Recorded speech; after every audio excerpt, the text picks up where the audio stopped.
The ceasefire in Gaza is holding, at least for now. Israel and Hamas have signed an agreement that the world is calling historic. But beneath the celebration lies a deal built on mistrust, vague promises, and competing political agendas.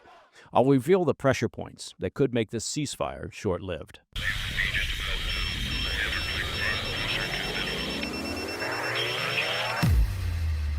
A sense of celebration continues to hang over the Middle East today, and rightfully so. After 2 years of war, the guns have finally gone quiet. 20 Israeli hostages are home after 737 days in captivity. The process of returning the remains of the deceased hostages will take additional time, but that process is underway. Aid convoys are crossing back into Gaza, and for the first time in a long time, people on both sides are daring to hope that this dark chapter may be behind them. And that's certainly worth celebrating. But if you've listened to this show for any length of time, you know that I don't stay at the party for long. I don't want to rain on everyone's parade, but I am cynical, especially when it comes to diplomacy in the Middle East. And that's because if history's any guide, peace deals in this region tend not to hold up.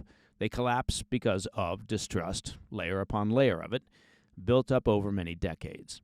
So here at the PDB, we've gone through the peace plan line by line, and we've identified some of the pressure points, the weak spots that could cause this ceasefire to break down. First up, there's the disarmament terms. The Trump administration brokered plan calls for Hamas to begin a demilitarization process under international supervision, but it doesn't spell out the scope or timing of that process, or even who the supervisors are. For Israel, that ambiguity is dangerous. For Hamas, it's an opportunity. There's no clear verification system for weapons storage, tunnel demolition, or smuggling routes. So the Israeli military will assume that Hamas is cheating, and Hamas will assume that Israel never intends to lift its blockade. That mutual distrust all but guarantees that every movement will be seen as a threat. It doesn't help that Hamas has refused to discuss disarming, and that over the past few days they've reactivated thousands of fighters and have begun violent retributions against Gazans, viewed by Hamas as not supportive enough of their group and governance. Second, there's the question of Israel's withdrawal. Israel's agreement to pull troops out of Gaza is tied to, quote, security benchmarks. The problem here? Well, those benchmarks aren't public. They're deliberately vague. To Hamas, that looks like a stalling tactic, a way for Israel to stay indefinitely. To Israel, it's leverage, a pressure valve, in case Hamas refuses to disarm. In other words, both sides signed a deal that they might not actually believe in. Each side expects the other to cheat first. Third, enforcement. Now, the deal's monitoring system is a patchwork of international players, the UN, Egypt, and Qatar.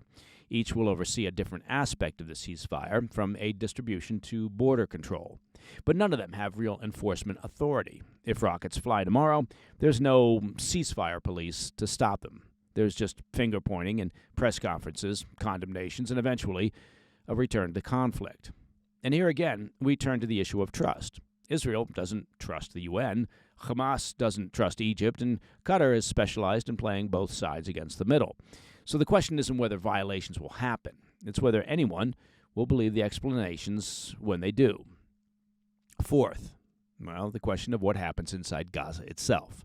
If Hamas scales back its authority, and color me cynical here, but so far they've also refused to discuss a handover of power, and they are currently killing Gazans viewed as problematic to their authority. But if they do step away from any governance role, who takes over?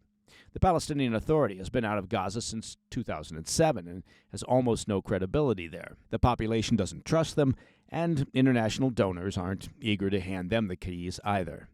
And that leaves a vacuum. And in this part of the world, vacuums don't last. Smaller militant groups, clan militias, Iran-backed factions, criminal elements, they could all find themselves in a pseudo-civil war, claiming to, quote, defend Palestinians while undermining what's left of the peace. Fifth, you've got the politics. Every peace deal comes with a political clock ticking in the background. For Prime Minister Netanyahu, this agreement buys breathing room from domestic criticism. For Hamas leadership, it's a chance to reassert control after devastating losses. And for the Trump administration, It's a few weeks of very positive headlines. But the problem is, politics and peace rarely mix. When a ceasefire becomes a campaign slogan, trust becomes transactional. Goodwill is fleeting in the world of politics. Sixth, well, there's Iran. The mullahs and their IRGC are the primary drivers of instability and violence in the Middle East, and this ceasefire and potential peace deal do nothing to resolve that problem. Without addressing the central force for destabilization in the Middle East, namely the mullahs in Iran, everything else is just a Band-Aid on a sucking chest wound. Iran and their proxies, as degraded as some of them are, were never part of these talks, and they're under no obligation to respect the outcome. Tehran has already signaled doubts about the durability of this deal, and the Iranian regime has been caught already in the past few weeks trying to smuggle significant weapons into the West Bank. And Hezbollah's forces, resourced, trained, and supported by Iran, are still dug in along Israel's northern border, just waiting. In recent weeks, Israeli airstrikes have struck southern Lebanon targeting alleged Hezbollah engineering and reconstruction facilities. And internal reports say Hezbollah forces haven't fully pulled back south of the Litani River. In fact, many fighters and infrastructure remain entrenched in contested zones. The international community can talk about long-term peace and the Abraham Accords and reconstructing Gaza. But as long as Iran and its network of proxies have the stated objective of destroying Israel, long-term peace is just a hopeful catchphrase. And finally, there's the issue of Gaza's reconstruction. Billions of dollars in aid will pour into Gaza over the coming months, and that process will test trust more than anything else. Israel will insist on oversight to make sure the money isn't diverted into weapons and rebuilding a degraded Hamas. Donor nations will demand transparency. Palestinian civilians who have suffered on the ground will expect and demand immediate relief: jobs, homes, food, power. The Palestinian Authority, hungry to take over leadership in Gaza and gain access to the billions in aid that will flow in, will attempt to assert itself. If the relief doesn't come fast enough, or if corruption takes hold, the population's frustration will boil over. And once that happens, all bets are off. So yes, for now, the air is quieter, the hostages are home, and there's optimism. I hope my cynicism, this time, is misplaced. I really hope I'm wrong. All right, coming up next, deadly clashes between Afghanistan and Pakistan leave dozens dead, and the Pentagon faces backlash over a controversial plan letting Qatar build a facility on Mountain Home Air Base in Idaho. I'll be right back. Hey, Mike Baker here. Let me take just a moment to talk about your personal finances. Now, the Fed, you've surely heard, has finally dropped interest rates, and that's great news for American homeowners. After all, expenses have been a major burden on families. Wages are flat, prices keep climbing, and for many, the only way to make ends meet has been to lean on credit cards. But that cycle of high-interest debt, well, it makes it hard to stay ahead. If you're a homeowner, I want you to call my friends over at American Financing. With credit cards charging rates around 20% or higher, you should look at the potential to use your home equity to save money. There's an easy path to see how you can finally put your hard-earned equity to work for you. American Financing can help you pay off that expensive debt, free up your cash flow, and keep your budget under control. Their salary-based mortgage consultants are saving customers an average of $800 a month. And if you get started today, you may even be able to delay your next mortgage payment. Take control. Call American Financing today. The number 866-885-1881. That's 866-885-1881. Or just visit americanfinancing.net/PDB. Welcome back to the PDB. What began as a brief border skirmish erupted into the deadliest confrontation between Afghanistan's Taliban and Pakistani forces since the Islamist group's takeover in 2021. And the violence is still threatening to spiral into a wider war between the neighbors. Over the weekend, Taliban fighters exchanged heavy gunfire with Pakistani troops along the frontier, marking a dangerous new phase in a conflict rooted in years of cross-border militancy and mutual distrust. Both sides accuse the other of harboring militants responsible for deadly attacks across the Durand Line. That's the 1,600-mile colonial-era border that Afghanistan has never recognized. Each government claims to have dealt the other a devastating blow. A Taliban spokesman told reporters that Afghan forces launched, quote, coordinated attacks on several border outposts, killing 58 Pakistani soldiers while losing only 9 of their own. Pakistan's military dismissed that claim outright, saying its counterstrikes killed more than 200 Taliban and allied militants at the cost of just 23 Pakistani soldiers. I'd like to point out that neither account from Kabul or from Islamabad could be independently verified. According to the Washington Post, the exchanges rank among the fiercest along the frontier in years. Afghanistan's defense ministry said its operations were carried out, quote, in response to violations of its territory, days after Kabul accused Islamabad of bombing a crowded street market in a border province. Taliban commanders went further, boasting they captured, quote, some 20 Pakistani army outposts over the past several days.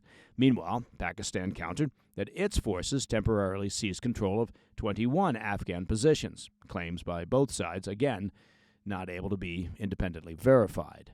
In Islamabad, Pakistan's deputy prime minister and foreign minister condemned the Taliban's actions as, quote, a serious provocation, defending last week's market strike as a targeted operation against, quote, Taliban infrastructure and militant groups operating in Afghanistan.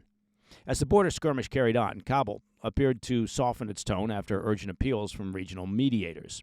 Afghanistan's foreign minister told reporters in New Delhi that, quote, we achieved our objective, adding that, quote, friendly governments such as Qatar and Saudi Arabia asked us to stop the war. So, from our side, we stopped the fighting, and now the situation is under control, end quote. Still, the weekend clashes underscore just how fragile the relations between the two neighbors have become. Despite repeated diplomatic efforts, the rivalry continues to fester, periodically erupting into bloodshed. For years, Pakistan has accused the Taliban of providing a haven to the group TTP, that's the Islamist terror group behind a wave of deadly attacks inside Pakistani territory. Kabul has repeatedly denied the charges, insisting it does not allow its territory to be used as a launchpad against other nations. Well, okay, there was that whole bin Laden, al-Qaeda 9/11 situation, so maybe the Taliban can sling that crap elsewhere. As of today, all major crossings between the two countries remain closed to trade and civilian travel for what is now the third day. Both governments say a ceasefire is in effect, but after deepening mistrust and the bloodiest fighting in years, the risk of renewed fighting remains. All right, shifting to the U.S. In a move raising questions about foreign military presence on American soil, Secretary of War Pete Hegseth announced that Qatar will build an Air Force facility in Idaho, where Qatari F-15 fighter pilots will soon train under U.S. command. Hegseth, meeting with his Qatari counterpart at the Pentagon, hailed the Gulf states' decision to build a facility inside Mountain Home Air Force Base. Now, that's about 50 miles southeast of Boise, as a milestone in the deepening partnership between Washington and Doha. The Secretary of War said, quote, the location will host a contingent of Qatari F-15s and pilots to enhance our combined training, increase lethality, and interoperability. The agreement follows President Trump's executive order last month, guaranteeing Qatar's security in what was a remarkable pledge to a non-NATO Arab ally.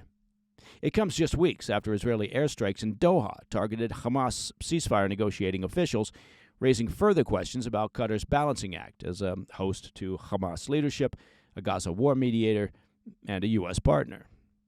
So, you may be asking, has a deal like this happened before? The answer is, well, yes. U.S. defense officials framed the move as nothing out of the ordinary.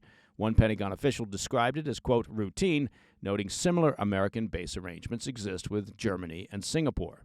The official added, quote, the agreement with Qatar is consistent with long-standing Air Force programs, referencing decades of joint training efforts with partner nations.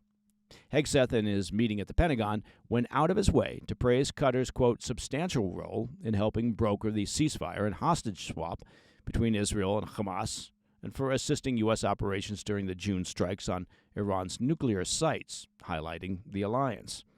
And as some of our regular PDB listeners know, Qatar already hosts Al Udeid Air Base, which is the largest U.S. military installation in the Middle East. Yet for some, the optics of an Arab military presence inside the United States proved controversial.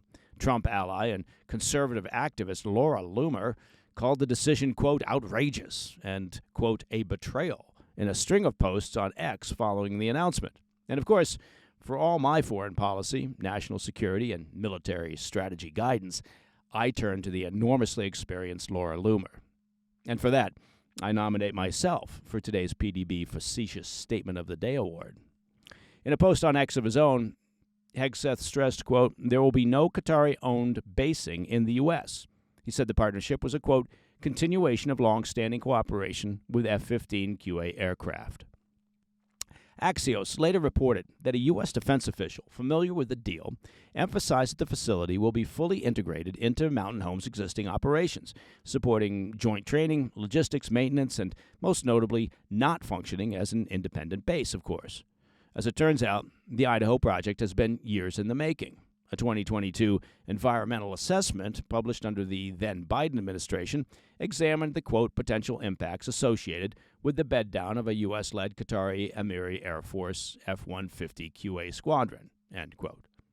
That report outlined plans for 12 Qatari F-15s, roughly 300 additional Qatari and American personnel, and new facilities to support the program. Operations were originally slated to begin in early fiscal year 2024, with an initial 10-year timeline and an option for extension. As for who's paying the bill, well, the answer is Qatar is picking up that tab. The Gulf nation is funding the project through the U.S. Foreign Military Sales Program, with American contractors overseeing construction. For Qatar, the logic is practical. The country ordered 36 F-15 fighter jets from the U.S. in 2017 for $12 billion, but lacks the airspace diversity needed for advanced pilot training. Mountain Home's environment offers what Qatar's own geography can't. That's expanded airspace. For what it's worth, as a resident of Idaho, as someone who knows Mountain Home Air Base well, and as someone focused daily on U.S. national security issues and concerns, I have absolutely no issue with the U.S. military creating a joint training facility on an existing airbase to improve operational compatibility and liaison with one of our most important allies in the Middle East. Coming up in the back of the brief, with the government shutdown stretching into a third week, President Trump orders the Pentagon to shift $8 billion to make sure that U.S. troops will still get paid. More on that when we come back. Hey, Mike Baker here with a great offer from our friends over at Birch Gold Group. Now you can buy gold and get free silver. That's right. For every $5,000 purchased from Birch Gold Group this month in advance of Veterans Day, they'll send you a free patriotic silver round that commemorates the Gadsden and American flags. Now, here's the deal. Gold is up over 40% since the beginning of this year. 40%. That's hitting record highs. And Birch Gold can help you diversify into gold by converting an existing IRA or a 401k into a tax-sheltered IRA in physical gold. Plus, they'll send you free silver honoring our veterans on qualifying purchases. And if you're current or former military, Birch Gold has a special offer just for you. They're waiving custodial fees for the first year on investments of any amount. With an A-plus rating with the Better Business Bureau and tens of thousands of happy customers, many of whom are PDB listeners, I encourage you to talk with Birch Gold about diversifying your savings into gold. Text PDB to the number 989-898 for a free information kit and to claim your eligibility for free silver with a qualifying purchase before the end of the month. Again, it's simple. Just text PDB to 989-898. In today's back of the brief, the U.S. government shutdown is dragging into its third week, and still no clear roadmap from either side to bring it to an end. Talks between the White House and Congress have stalled, agencies are running out of money, and now federal workers are starting to lose their jobs. The administration confirmed on Friday that it's begun layoffs across multiple departments. Not furloughs, actual layoffs. According to the Wall Street Journal, this marks the first time in modern U.S. history that a president has ordered broad terminations during a funding lapse. The White House says the move is necessary. They say it's about cutting costs, streamlining agencies, and forcing Democrats to the negotiating table. But critics are calling it reckless, a political stunt that punishes the people who are keeping the government running. For most of Washington, the impact is starting to feel very real. Thousands of federal employees are now getting notice that their jobs may not come back when the shutdown ends. That means, of course, lost paychecks, delayed services, and growing frustration among families who've already been living paycheck to paycheck. But there's one group the president is trying his best to shield from the fallout, and that's America's troops. Over the weekend, President Trump announced he's ordering the Pentagon to reallocate $8 billion to make sure that U.S. military personnel still get paid on time. The directive went to the Secretary of War with a simple order, quote, use all available funds to get our troops paid on October 15th. The plan essentially bypasses Congress, pulling from other Pentagon accounts to cover payroll. That's drawn some concern inside Washington because it pushes the limits on what the executive branch can do without legislative approval. Still, the message is clear. The president wants to make sure the troops and their families don't become casualties of a political fight in Washington. In a way, it's a window into how this administration sees its priorities. Federal workers might be expendable in a shutdown, but the military isn't. And that, my friends, is the President's Daily Brief for Tuesday, the 14th of October. Now, if you have any questions or comments, and I hope you do, please just reach out to me at pdb@thefirsttv.com. And don't forget to check out and subscribe to our YouTube channel. Some folks call it the most informative thing on the internet, and who am I to argue? You can find it on YouTube by going to @President's Daily Brief. I'm Mike Baker, and I'll be back later today with the PDB Afternoon Bulletin. Until then, stay informed, stay safe, stay cool. Hey, thanks for tuning in. If you enjoyed this video, don't forget to hit that like button and leave a comment, a really positive, nice, and kind comment. That would be appreciated. And if you're not already subscribed to our channel, make sure to subscribe and turn on notifications so you don't miss any of our daily updates.